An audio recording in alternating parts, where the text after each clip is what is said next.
Sabi niya maglalakad lang siya pa uwi noon. Eh di hinayaan lang namin kasi malapit lang naman. Tapos natuwa naman ako kasi may kaibigan na siya rito kahit papaano. Kaya lang, ang iniisip ko lang dito, yung mga kaibigan ba na yun ay okay. Diba? Baka mamaya, hindi okay. Kaya lang, mahirap naman kasi na sabihin kay Joanna na grabe ang sipag-sipag naman ng Belinda. Ay, Diyos ko, kunwari lang po yan. Hindi lang po sa akin, nagkakabutan. Hoy, merong sabi Ate Mariton, meron daw sa yung bagahe. Ay, thank you po. Napakasosyal Hindi ko naman. kahit wala pa.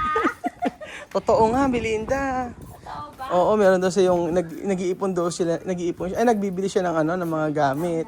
Kaya kailangan sipagan mo daw ng sipagan. Ay, teka lang, umpisahan ko doon sa bahay mo. Belinda, kailangan sipagsipagan mo daw.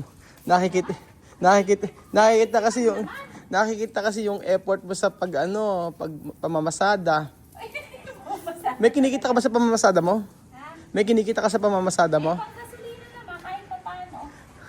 Bakit Isa akong service eh. magkano bayad nun? 300 a week. Ay, okay na. Pwede na nga. Ay, kaysa nung ako hindi ko hinahatid si Rain, ako nagbabayad. 300. 300 a week yun? Oo, 300. Eh, wala akong... Eh, paano ba't isa lang? Hindi pa yung dalawa? Eh, ano yun eh. Parehas lang silang grade 1 eh. Sila na lang ang bata rito eh. Wala na ibang grade 1? Halos, Hindi pa yung grade 2? Ha? Wala pa. Next year pa sila mag-grade. Ba't di kaya mo- Hindi pwedeng isabay kasi yung oras nila. Ba't di mo kaya simulan doon? Ano ba talaga? Doon. Saan mo sa bahay mo sisimulan? Hindi, sabi ko doon eh. Kaya kailangan, ayan, alam niyo po si Belinda, kailangan bantayan po talaga sa paglilinis to. Kasi pagka hindi niyo po binantayan yan, sure po na hindi po matatapos yung trabaho. Oh. Sisimulan natin dito si Belinda sa paglilinis na meron pang, meron ganyan. Wala na tayong magagamit. So, itong wala tayong gamit. Ayan po. Ayan po, tingnan niyo po ang trabaho ni Ayan po. Nag-apply. Ayan, titingnan natin. Applying na lang po. Titingnan natin hanggang sa matapos po si Belinda. Sa matapos. Kala nyo. Pagpapawisan ako, ayokong pagpawisan. Wala kaming electric. Paligo ka uli, Belinda. Ngayon Bibit kami sa tubig. Araw. Tinapon mo kasi ang nagumpo. araw paglilinis ngayon yan. Araw na paglilinis ngayon habang ini-interview kita. So, Bakit naman? kumusta naman na si Kiyang Pogi? Ano ang update kay Kiyang Pogi? Ito po, awa po ng Diyos, saksakan po ng diwara. Oo nga eh. Madiwara pa ngayon sa akin.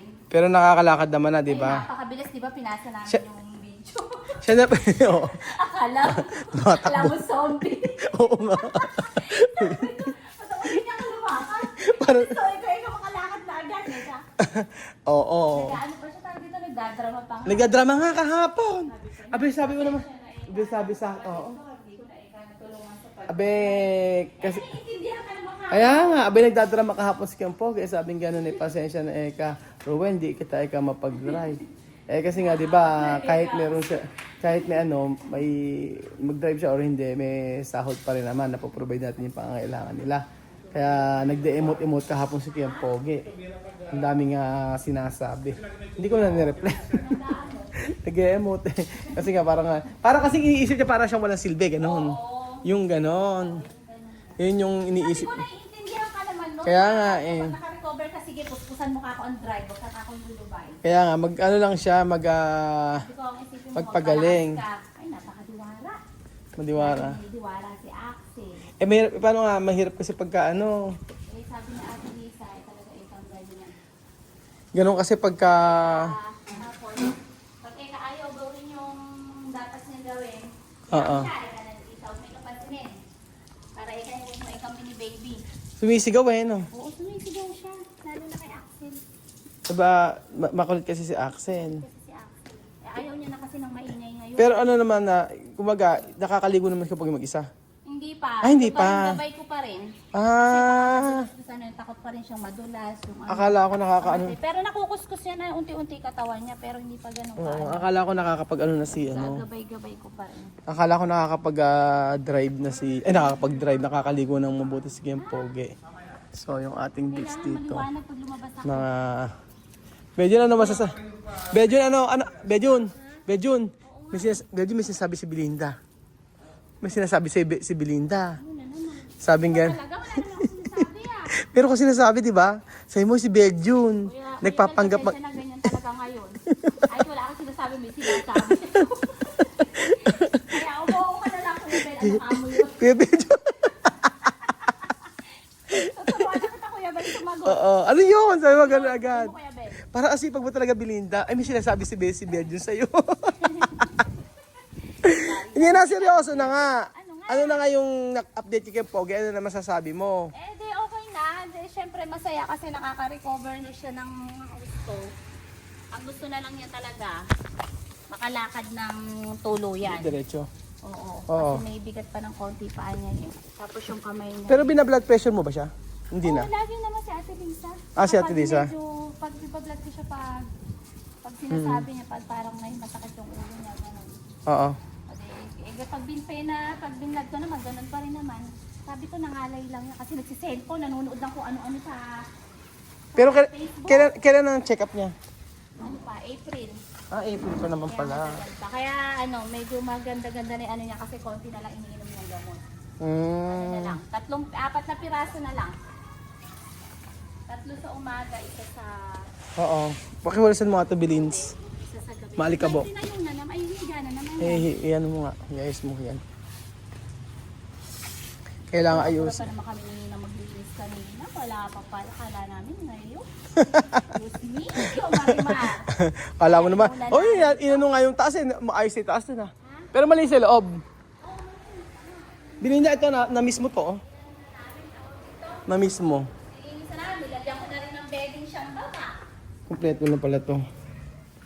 Kaya naman, wala naman tayo. Sabi ko kasi ang may check out. Ngayon sabi ko may check-in agad. Yun lang alam bukas pa. Ayan po si binaba. Sabi, baka naman ganit ka ba? Pwede makiraan? Kamo na lang inibay ko. Bigla ka na lang kasing umaano. Kaya nga eh. Dapat kasi ang ginagawa nyo sa umaga papuntahin mo si Joanna dito. Asa ng Joanna mo, Sleeping Beauty. Sleeping Beauty yun. Sa umaga. Tapos Dracula sa gabi. Dapat siguro gawin sa kanya no? Tingin mo, ano pinakamagandang gawin niya? Para sa umaga siya gising at sa gabi. Punta ka mo siya dito, yan ang exercise. Oo, pwede siya Tulungan niya ako dito. Kung gano'n, sa hapon siya gising, dito siya magpunta, Dapat ganyan ang gawin niya para ma-exercise ang kanyang beauty. Kaya nga. Wala ka mo makakati kasi pag lagi sa umaga tulog ka. Ano ka na-expose ang beauty mo? Naku, na isang araw nga umalis. Yung bang hinahanap mo sa amin? May friends na siya rito. Sa may lugawan. Oo, may friends na, daig ka pa. Ikaw hindi ka lumalabas. May tagalugaw pa. Oo. Abe, may ginawa po si Joanna. Lumabas po siya ng... Ganito, maaga pa naman, di naman gawing gabi. Mga alas 7. Benyo, anong oras yung lumabas si Joanna? Alas 7 ba? Yung ibinaba natin sa may tindahan? Mga alas 7, no?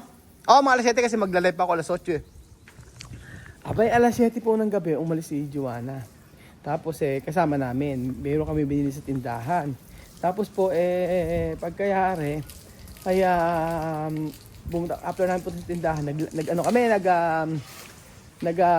sabi niya maglalakad na lang daw siya pa uwi. Di hinayaan namin kasi malapit lang naman. Siguro mahigit mga 10 minutes lang nalakaran. Gusto daw niya kasi kakakain lang. Gusto daw niya maglakad-lakad. Ako naman, hindi ko naman po pwedeng samahan. At paano sasamahan ako nagdadrive. So umuwi siya mag-isa. Abay, nagsend ng picture sa akin. Nagsend sa akin na picture na meron na siyang mga friends. Oo, meron na siyang mga friends, mga amigo. Natutuwa naman ako meron siyang kaibigan na.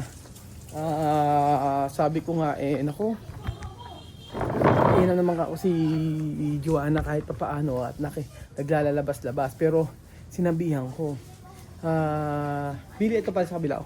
Dito. Abay, sa may lugawan din Oo, hindi Abay, meron sa mga kaibigan, isang lalaki, dalawang lalaki, at saka isang Hindi ka babae. nakakadaan dyan? Mga friends niya, parang Becky. Parang gano'n, parang Doon pa rin ang yung mga kasama niya. Tapos natutuwa siya ngayon kasi syempre, hoy, huwag niyo ano yung mangga. Axel, yung mangga. Ayan ka na naman Oo, may kalaro ka na naman kasi. Ito, tingnan mo na ito si Chuchi. May kalaro naman kasi May kalaro ka na naman kasi O sige na, maglaro na kayo. Gina, maalis taya, oh. Maalis taya, tapos habulin ko kayo. Maalis taya. Ganun mo, maalis taya. Oh, maalis taya. Okay, ang unang games natin ganito.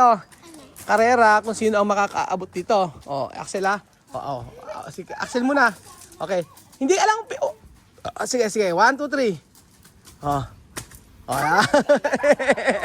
Hanggang dito. Hanggang dito. Hanggang chuchin, hanggang dito. Ito mangga, hanggang sa mangga. 1 2 3, go. Okay, go Axel. 1 2 3, talon. Oh. Okay, 1 2 3, talon. 1 2 3, talon. Oh, okay na. Laro na uli kayo. Hindi, yun nga po mga amigo. Nag-send na picture sa akin. Sabi nga niya yung mga new friends daw niya. Tapos sabi ko, saan mo ba nakakilala yan? Sabi niya, anong time daw nang siya ano na yung nabali niya halaman? Wala. Nung time na siya naglalakad daw. Nung time na siya naglalakad daw, nakita daw niya. Tapos nakipag-kaibigan siya. Alas 7 noon, parang sabi niya maglalakad na siya pa uwi noon. Hinayaan lang namin kasi malapit lang naman. Tapos natuwa naman ako kasi may kaibigan na siya rito kahit pa paano. Kaya lang, ang iniisip ko lang dito, yung mga kaibigan ba na yun okay. Diba? Baka mamaya, hindi okay. Kaya lang, mahirap naman kasi na sabihin kay Joanna na, huwag ka makikipagkaibigan basta-basta kung kani-kanino, di ba? Ganon. Sabi niya, sa akin dati, ayaw ko na nga siyang payagan na makipagkaibigan sa mga kapitbahay doon. Sabi ko sa kanya, mag-ingat lang siya sa pakikipagkaibigan niya. Kasi hindi lahat ay mabuti para sa kanya. O hindi lahat ay okay, sabi ko sa kanya. So yun. Pero si Wesley, ang style niya, pagka uwi siya ng bahay, kahit may nakikita siya mga tao doon, hindi siya nakikipag-usap. Kasi binilinan ako siya Binilinan ko na siya na mas okay pa na ang mga kaibigan mo sa school lang. Sabi ko sa kanya, pagka mga malalaki ka, kung mga binata na baka mamaya kung saan sila dalhin o kung saan siya dalhin, mamaya magmotor, ganyan. Siyempre, pananagutan natin sila. Pero yun nga, maganda rin naman yun na si Juana ay meron siyang mga kasama ngayon. Pero ang inaano ko dyan, okay lang yung kainan, ganyan. Pero wag yung pupunta pa siya para yung mag-iinom, yung mga ganyan-ganyan, yung party-party. Hindi okay. Ang pinakamaganda ay friends na kwento-kwentuhan lang kasi pinipilit ni Joanna mag-English yun. Pinipilit ni Joanna na matuto makipag-communicate. Yun yung maganda kay Joanna. Madali siyang makahanap ng kaibigan kasi friendly po siya. So ayan po mga amigo, ganito lang po ang buhay namin sa resort. Ayan po, pagka walang naka-check-in, linis-linis lang po, tsaka tatanim-tanim po. Kaya lang po mga amigo.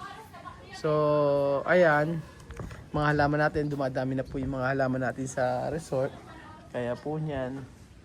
O diba? Ganda-ganda na po ng mga halaman natin. Ito, barrel cactus, binili ko pa sa Baguio City. Nawa ay mabuhay ito ng mabuhay. Ayan po mga amigo. So, thank you so much po mga amigo. Yan po ang buhay namin dito. Kasama po sila Joanna at si Wesley. I hope and I pray na maging okay sila dito. Especially si Wesley. Si Wesley may pasok ngayon. Pumasok 4 to 5 p.m. po ang kanyang pasok sa kanyang online class. So, thank you so much po mga amigo at God bless po.